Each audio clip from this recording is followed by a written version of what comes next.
Hello everyone, इस video में हम XC2 कंजर्वेशन को स्टडी करेंगे। तो हम स्टार्ट करते हैं। इसमें होता क्या है? Threatened animals and plants are taken out from their natural habitat. क्या होता है? जो थ्रेटेंड एनिमल्स मतलब जो खतरे में है एनिमल्स और प्लांट्स, उनको उनकी नेचुरल हैबिटेट से मतलब जो जहाँ वो पहले रहते थे उनको वहाँ से ले जाया जाता है। आर टेकन आउट मतलब वहाँ से ले जाया जाता है। कहाँ ले जाया जाता है? Placed in special setting. उनके लिए एक स्पेशल सेट करते हैं जगह को, जैसे उनका नेचुरल हैबिटेट जैसा था बिल्कुल वैसा ही वो हैबिटेट बनाते हैं उनके लिए, ताकि वो आराम से वहाँ पे रह सके। उनको फूड भी वही प्रोवाइड किया जाता है जो वो अपने नेचुरल हैबिटेट में लेते थे। ठीक है। तो where they can be protected, वहाँ पे उन्हें प्रोटेक्शन मिलती है और साथ में गिवन स्पेशल केयर, और साथ में स्पेशल केयर दिया जाता है ताकि वो वहाँ पे आराम से रह सके, उन्हें अलग सा ना लगे। ठीक है। अब आगे देखिए, zoological park, botanical garden and wildlife safari park serve this purpose. इसका मतलब क्या है? ये इनके हैं एग्जाम्पल। ठीक है। जूलॉजिकल पार्क हेल्प करता है, botanical garden, wild life safari park.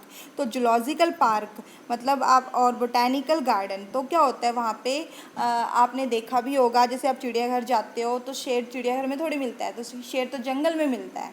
ठीक है। तो हम क्या करते हैं, हम चिड़ियाघर में शेर को वहाँ पे मतलब प्रोटेक्शन प्रोवाइड कर रहे हैं चिड़ियाघर में लाकर, ताकि भाई बाहर कोई उनका शिकार ना कर पाए। ठीक है।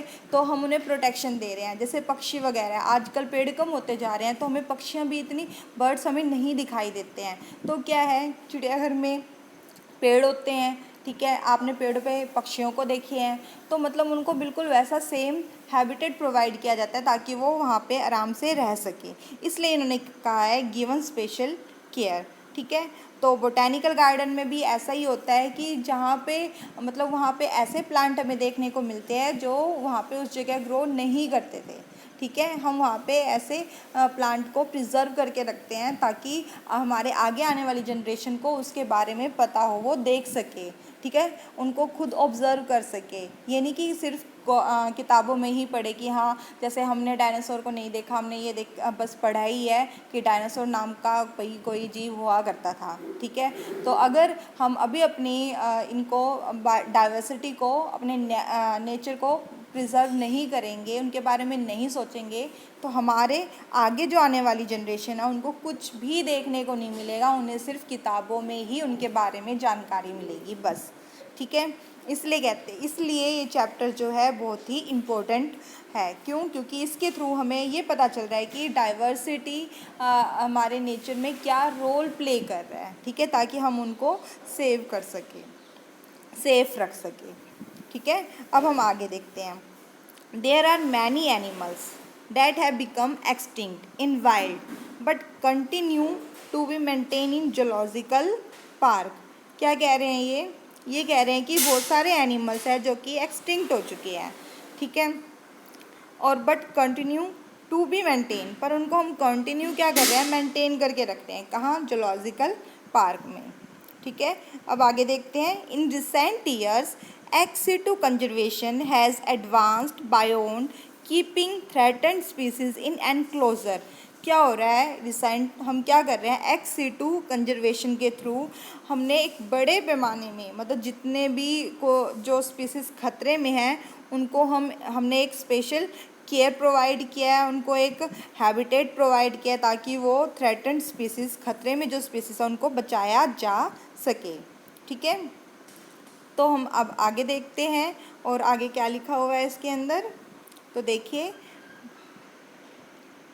Now gametes of threatened species can be preserve in viable and fertile condition for long period using cryo preservation technique. देखो, क्रायो प्रिजर्वेशन की टेक्निक एक इसके अंदर क्या होता है? क्रायो प्रिजर्वेशन में हम भाई एक नाइट्रोजन है -196 डिग्री। ठीक है। नाइट्रोजन के अंदर वहाँ प्रिजर्व करते हैं। किन्हें प्रिजर्व करते हैं? यहाँ पे अब गैमेट्स की बात की है इन्होंने, तो गैमेट्स को भी और सॉरी, और जो सीड्स होते हैं उन्हें भी हम इस डिग्री सेल्सियस पे नाइट्रोजन में प्रिजर्व करके रखते हैं। तो इस कंडीशन में क्या होता है, जो मतलब जो स्पीसीज़ जो है वो वाइबल रहेंगी और फर्टाइल कंडीशन में रहेगी काफ़ी लंबे समय तक, फिर हम जब भी चाहे उन्हें यूज़ कर सकते हैं। ठीक है, आई होप आप ये समझ गए होंगे क्या होता है।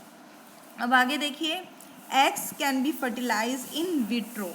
देखो क्या बोला इन्होंने, एग्स को फर्टिलाइज किया जाता है इन विट्रो, मतलब किसी लिविंग ऑर्गेनिज्म की बॉडी के अंदर नहीं हो रहा है, हमने गैमेट्स को प्रिजर्व करके रख रखा है, तो हम बाहर लैब में ही उन्हें फर्टिलाइज करवा रहे हैं। ठीक है, and plants can be propagated using tissue culture method, और हमने टिश्यू कल्चर मेथड के थ्रू प्लांट को भी प्रोपागेट करवाया, मतलब उनको रिप्रोड्यूस करवा रहे हैं।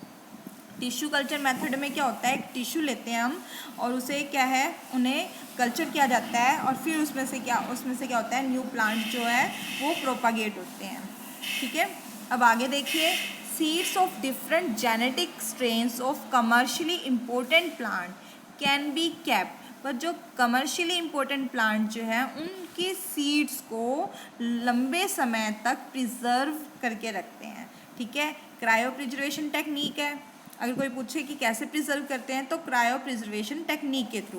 क्रायो प्रिजर्वेशन क्या होता है, -196 डिग्री नाइट्रोजन में उस चीज़ को प्रिजर्व करके रखना, वो होता है क्रायो प्रिजर्वेशन। ठीक है, तो इन्होंने ये कहा है कि हम अगर सीड्स को प्रिजर्व कर रहे हैं लंबे समय तक वहाँ पे, तो हम उसे क्या नाम दे देते हैं, एक सीड बैंक बोल देते हैं। ठीक है, जैसे हमारे बैंक में सारी चीज़ें सुरक्षित रहती है, वैसे ही यहाँ पे क्या है, सीड्स जो होगा सीड बैंक में सुरक्षित रहेगा। ठीक है, काफ़ी लंबे समय तक। अब हम आगे देखते हैं, biodiversity have no political boundaries and its conservation is therefore a collective responsibility of all nations। क्या बोला इन्होंने, जो बायोडाइवर्सिटी जो है उसमें कोई पॉलिटिकल बाउंड्रीज़ नहीं है, मतलब ये नहीं कहेंगे कि हमारी सीमा यहाँ तक है तो हम हमारी सीमा के उस पार जो है जो डाइवर्सिटी मतलब एनिमल्स या प्लांट्स हैं हम उनको हार्म पहुँचाएं, ऐसा नहीं है, कोई पॉलिटिकल बाउंड्रीज़ नहीं है। ठीक है, इट्स कंजर्वेशन, जो इसकी सुरक्षा जो है उसको सुरक्षित रखना, ये हम सबका ही कर्तव्य है। ठीक है, पूरे राष्ट्र का है। तो the historic convention on biological diversity, तो एक हिस्टोरिक कन्वेंशन मतलब एक सम्मेलन रखा गया बायोलॉजिकल डाइवर्सिटी पर, जिसे हम कहते हैं अर्थ समिट। ठीक है, कहाँ, रायो डी जेनेरियो में। ठीक है, कब, 1992 में। ठीक है, इम्पोर्टेंट है ये डेट और जगह दोनों ही। तो ये ब्राज़ील में है। फर्स्ट जो अर्थ समिट हमने मतलब इन्होंने ये कन्वेंशन जो रखा था, कॉल्ड अपॉन ऑल नेशंस, क्या कह रहे हैं ये, जितने भी नेशंस हैं। ठीक है, appropriate measure for conservation of biodiversity and sustainable utilization of its benefit. उसके अंदर ये बताया गया कि बायोडाइवर्सिटी को भाई हम कंजर्व रख रहे हैं, कैसे रख सकते हैं, क्यों रख रहे हैं, यूजेस, उसके बेनिफिट, सब चीज़ों के बारे में बताया। भाई हम जो इंसान जो है बहुत ही स्वार्थी हैं। ठीक है, जब तक हमें उनसे कुछ मिले ना, हम उनको कंजर्व रखने की सोचते भी नहीं हैं। ठीक है, इसलिए इनका यूटिलाइजेशन ऑफ इट्स बेनिफिट, हम कैसे उनसे बेनिफिट फ़ायदा उठा सकते हैं, ये सब चीज़ें बताई। तो इन सब चीज़ों के थ्रू क्या है, एक तरह से बायोडाइवर्सिटी को हम प्रिजर्व करके रखते हैं। ठीक है, तो प्लीज़ यही है कि हमें स्वार्थी नहीं, हमें दूसरों के बारे में भी सोचना चाहिए। In a follow-up, the World Summit on Sustainable Development held in 2002 in Johannesburg, South Africa। फिर बाद में फिर एक वर्ल्ड समिट भाई रखा गया, कब, 2002 में, जोहान्सबर्ग, साउथ अफ्रीका में। भाई इनकी डेट और ये जो जगह जो है, लोकेशन, तो ये बहुत ही इम्पोर्टेंट है, अच्छी तरह से याद रखिएगा, आपके 1 मार्क्स में आ सकते हैं, यहाँ तक कि नीट में भी आ सकते हैं आपके।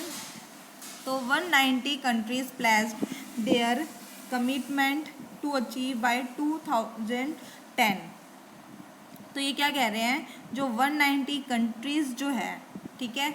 उन्होंने प्रतिज्ञा ली, भाई जिम्मेदारी ली कि 2010 तक जो है हम ज़्यादा से ज़्यादा ग्लोबल उसमें हम बायोडाइवर्सिटी को भाई सेव करके रखेंगे, उनको लॉस होने से बचाएंगे। तो ये significant reduction in the current rate of biodiversity loss eight global, regional and local levels. ठीक है, उनको भाई लोकल लेवल पे हम कैसे सुरक्षित रख सकते हैं, तो उस पर ध्यान दिया इन्होंने, और बायोडाइवर्सिटी को हम कंजर्व करके रख सके, अपने डाइवर्सिटी को बचा सके, तो उन्होंने इसके बारे में कैसे बचा सकते हैं तो ये बताया गया, और उन्होंने कसम खाई कि हम बचाएंगे।